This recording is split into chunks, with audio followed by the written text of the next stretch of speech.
Okay, good day everyone. It's nice to meet you. I am Sherwin Lemasnero from Team Kamiyon Studio presenting to you Vocabulary, the Wildlife Edition. This is our game, our submission for Game Jump Plus 2025-2026 Acceleration Semi-Final. So without further ado, let's get started because Vocabulary is Wildlife Edition, whereas it's a fast-paced educational puzzle game where you race to the clock to identify the animals, completing missing letters, sorting them into their correct dietary chest. We have the herbivore, carnivore, and omnivore across the global wild. So this is a time attack world puzzle and we are targeting for the PC and also mobile. But for now, we've made it sure it works well with the PC, whereas we develop it on Unity 6 with Blender and other services. Now, the categories we are competing for is of course the Game Jump Plus 10th edition anniversary, ready to launch. But since we are trying to cater more and also we learned that there's still more we can do for this game, we also applied for EduPlay and also Wildlife category. So, our game inspiration is of course it was Wordscape, Duolingo, and Scrabble because we noticed that our game is educational and even in our town, not everyone or not all kids well aware of how many animals there is in the animal kingdom. They are not even aware of the animals we have in our country, the Philippines. And with the use of mobile, which is prevalent with all of the kids these days, we sure and know that we could also make something that not will help these students or these kids to learn more about the animals, the wonderful animal kingdom, but also got to play it in just their devices. Now, our unique selling proposition is just like Scrabble, where it meets Safari with a high speed pressure of a high stake ecological sorting challenge. And as you can see, it is like the image you touch underneath. It's the only time-based arcade puzzle game, as far as we know, that challenge you to the mastery of the animal kingdom where your goal isn't just to spell the name, but also to understand the life of the species before time runs out. Because after you completing each word, as you may learn, you will have to also drag it where it is its feeding type, whenever it's a herbivore, omnivore, or carnivore. So why does it stand out? Because this is a scientific immersion. It's a time pressure strategy. It's a global biodiversity because we're not just locked in on one place or one country. And also, it is an educational mastery. So, for our minimum viable product, of course, why is it fun? It's a fast paced discovery because not only the things you see or during your time, but also the things that you may learn while playing the game. We have a lot of animals from different regions like Asia, Oceania, Africa, Brazil, Latina, actually all of the regions that we saw competing for Game Jam Plus. We had an epiphany to include all of those. Yeah, and as you can see, this is the very menu outline. And this is the regions where you can select which you would like to determine each animals came from. And during the gameplay, you will be giving a picture, then of course, the main mechanic, whereas you have to complete the missing word. Like for the first one, it's a Macau. For the second one, it's a leaf cutter, and the third one is a, if you may know it, it's a type of a relative to the raccoon. But even I myself is not very familiar, and that is the main purpose of the game. It's for you, the students, for you as a kid, or even you as a parent, to let your kids know the wonderful life on the planet Earth with different animal species. That not just in your own country, but also the animals around the world.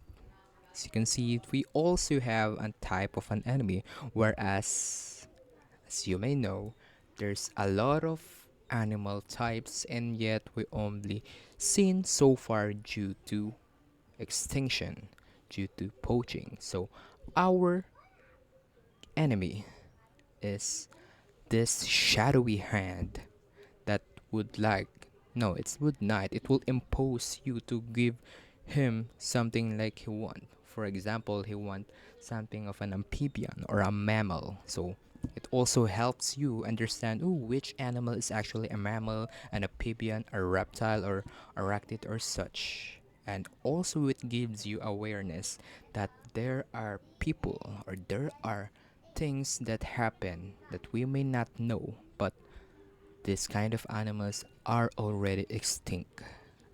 That was because you illegal capturing or poaching that these people do.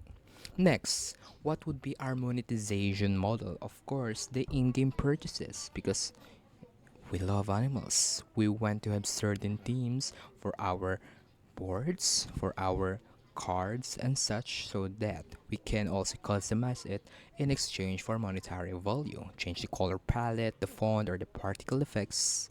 Then also the region expansion whereas not only in that region but also to the countries that is not been picked yet or even in different times like the times of the dinosaurs, the prehistoric era, or the abyssal trench, the midnight Arctic, the deep sea, and such. Then also we also have the booster and power ups, consumables to help you with difficult words and tight timers. There will be hints. What is this animal? What is kind? Is it what is it feeding type? Is it a mammal? Is it amphibian? A reptile? Or is it a vertebrate such? Right? They also have a shield since if you play the game, once you do not comply with a poacher, you will of course get a consequence of that action, which is he will stop your repeating the finding words, finding letters. And of course, the usual is the in game ads, whereas the second chance, if the time hits zero, you may watch an ad to resume your round with a time bonus. There's also a double reward, whereas your points will double up if you watch an ad. Then also a daily loot box, the created ads, static banners, or if you may know, there's a lot of things like used for hunting and such. That's what they do. And also, Vocabulary Pro for schools, like it's a one time purchase for educational institutions that removes all ads, unlock all regions, all expansions, and add a teacher dashboard to track students' spelling and biology progress. They will determine what kind of animal and they will learn more advanced in their science subjects. Now, for our games inspirations and the market research. Of course, the Wordscape, it's been well known in the mobile platform, whereas its revenue is already compassed to 20 million and such. It's a free to play. There's the hints and power ups, daily challenges and such. Then also the number one Duolingo, the number one educational type of learning for different languages. But for us, we want to pertain more on the animal kingdom. Then also there's Trivia Crack, whereas they have a long-term success of 100 millions. They are more of a generalized, but us, we want to specialize especially in the animal kingdom. But even in that animal, just particularly in that niche, there's still millions type of millions. There are a million types of animals that is not yet to be discovered, or not yet to be defined, or not yet to be learned. Now we have the future expansions already said a while ago.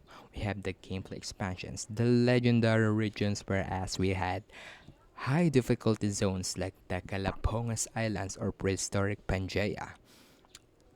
We also have the rescue mode where there's a story, like you're saving the animals and such. But you have to learn your vocabulary, you have to learn your biology, you have to learn your ecology.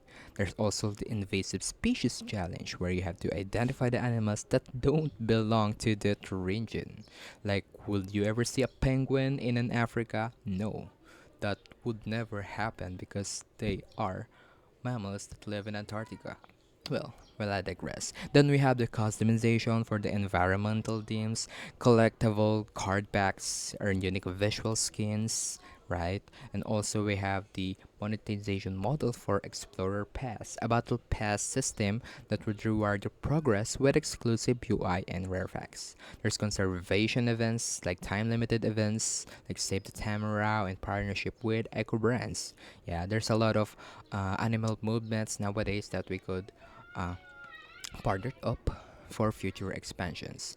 The next is our S. Of course, we are asking for funding. We're seeking for funding to bring our game expansions to life because the game itself is already playable. There's already a demo that you may play and you may try. But this budget, if we got to have, is will cover all aspects of development including the pre-production, the production, and the post-production phases. It includes marketing, partnership, and such, going to different places and going to the booths, the game talks and such. Then of course the partnership is to open. We are very open for partnerships with publishers, investors, or platform holders who share our vision for Vocabulary and can provide additional resources, expertise, or distribution channels to help us reach a wider audience.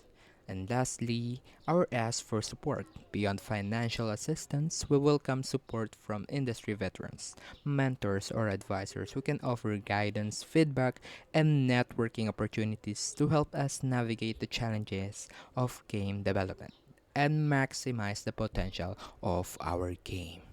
And that's everything. I am Sherwin Limasnero once again. I'm the project manager, the game designer. With me is Christian Jude Villiber, our lead programmer. We have Luis Cabredo, our UI UX designer. And we also have Shan Matthew Narvaez for our documentation. And that's all. Thank you very much for listening. And we hope to see you on the finals. Thank you and God bless.